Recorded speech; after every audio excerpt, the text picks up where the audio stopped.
अस्सलाम वालेकुम, डॉक्टर वसीम हसन आज एक नई वीडियो के साथ। आज बेसिकली हमने पिछली वीडियो को कंटिन्यू करना है। वो ये थी कि प्लांटर फिशिएटस क्या होता है, इसके पीछे क्या वजूहात होती हैं, इसकी अलामात क्या होती हैं और इसका इलाज क्या है। प्लांटर फिशिएटस बेसिकली एड़ी में होने वाला दर्द होता है। ये दर्द मर्दों और औरतों दोनों में कॉमन ही होता है। प्लांटर फिशिएटस की बात करें तो इसमें सबसे ज़्यादा और जो मेन प्रॉब्लम होती है वो क्रोनिक ओवर यूज़, कोई भी काम जो बार बार किया जाए उसकी वजह से होने वाला एड़ी का दर्द को हम प्लांटर फिशिएटस ही का नाम देते हैं। इसी तरह सीढ़ियों का बार बार चढ़ना उतरना और ऐसे लोग जिनका वज़न ज़्यादा होता है उनमें भी ये कॉमनली पाया जाता है। और ऐसी औरतें जो हील शूज़ यूज़ करती हैं जिनकी एड़ी ज़्यादा ऊंची होती है उनमें भी ये कॉमनली पाया जाता है।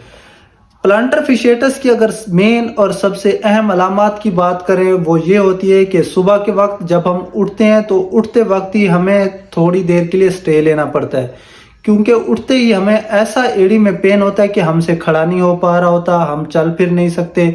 कम से कम आधा घंटा 45 मिनट लगाना पड़ता है खुद पे कि हम उसको स्टेबलाइज कर सकें, अपने आप को खड़ा होने के काबिल कर सकें। तो ये भी प्लांटर फिशिएटस की अलामत होती है।